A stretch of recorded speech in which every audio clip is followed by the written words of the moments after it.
वो अपने मावला सैनिकों को बताते हैं।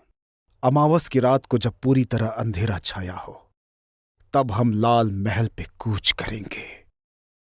शाइस्ते खान नींद में गाफिल होगा। देर रात अंधेरा होगा।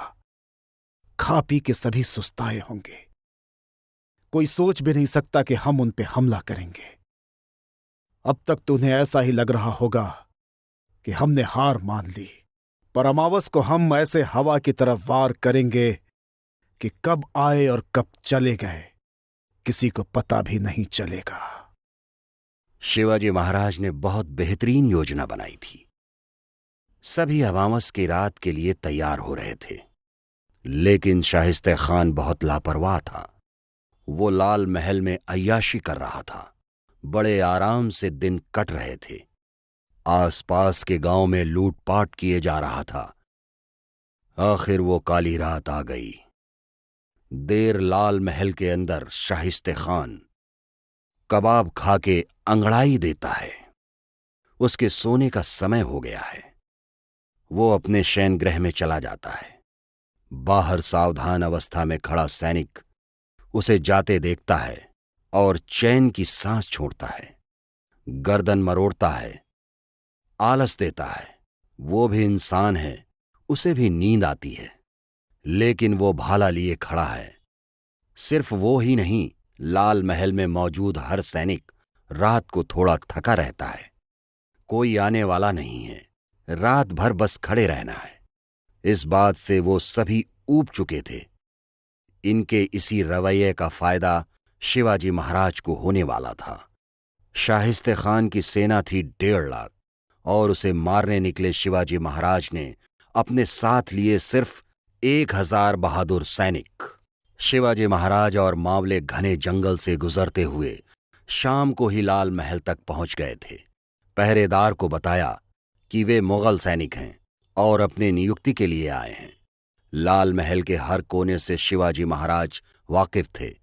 महल के पीछे दूसरी मंजिल की खिड़की खुली थी।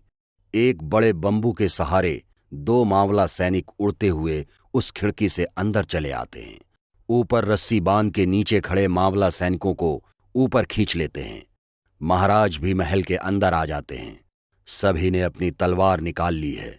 बाहर शाहिस्ते खान के सैनिक बेखौफ घूम रहे हैं, गप्पे लड़ा रहे हैं। इन सैनिकों पे नजर रखते हुए मराठा सैनिक महल में फैल जाते हैं। मावला सैनिकों की एक टुकड़ी नीचे पहुंचती है। वहां खड़े पहरेदार उन पे हमला कर देते हैं और तलवारों का शोर होने लगता है। युद्ध शुरू हो गया था। मराठाओं ने उन्हें मार गिराया और गनीम गनीम गनीम मतलब दुश्मन दुश्मन दुश्मन ऐसा चिल्लाते हुए भागने लगे। वहां आने वाले सैनिकों को समझ ही नहीं आया कि दुश्मन कौन है, और वो भी एक दूसरे को चिल्ला के बताने लगे कि हमला हुआ है, और चारों तरफ अफरा तफरी मच गई। शोर से शाहिस्ते खान जाग उठा।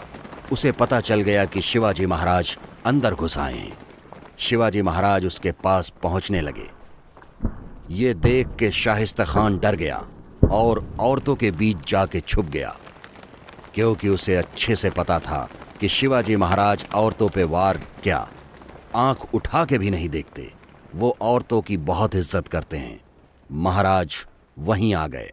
साथ कुछ मावला थे। अंधेरा होने के कारण कुछ साफ नजर नहीं आ रहा था।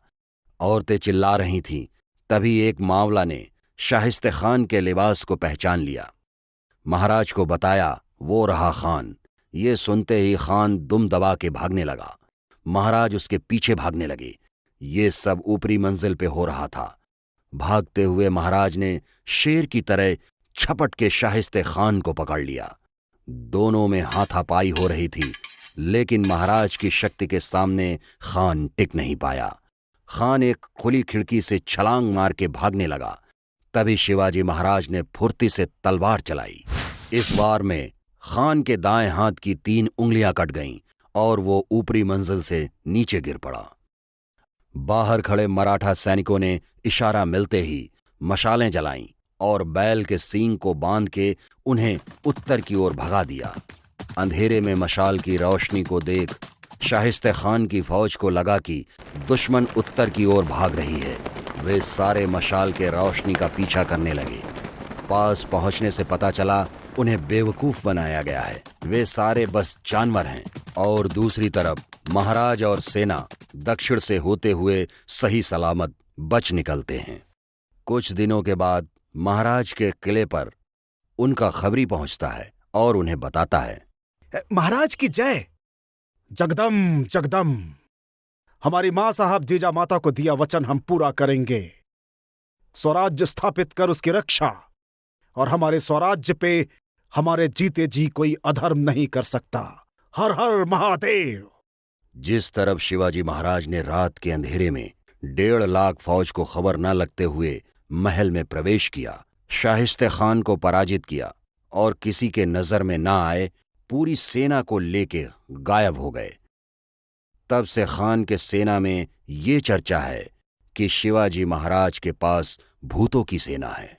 शिवाजी महाराज की वीरता और चतुरता का परिचय देने वाली ये कहानी आपको कैसी लगी, ये हमें कमेंट बॉक्स में लिख के बताएं।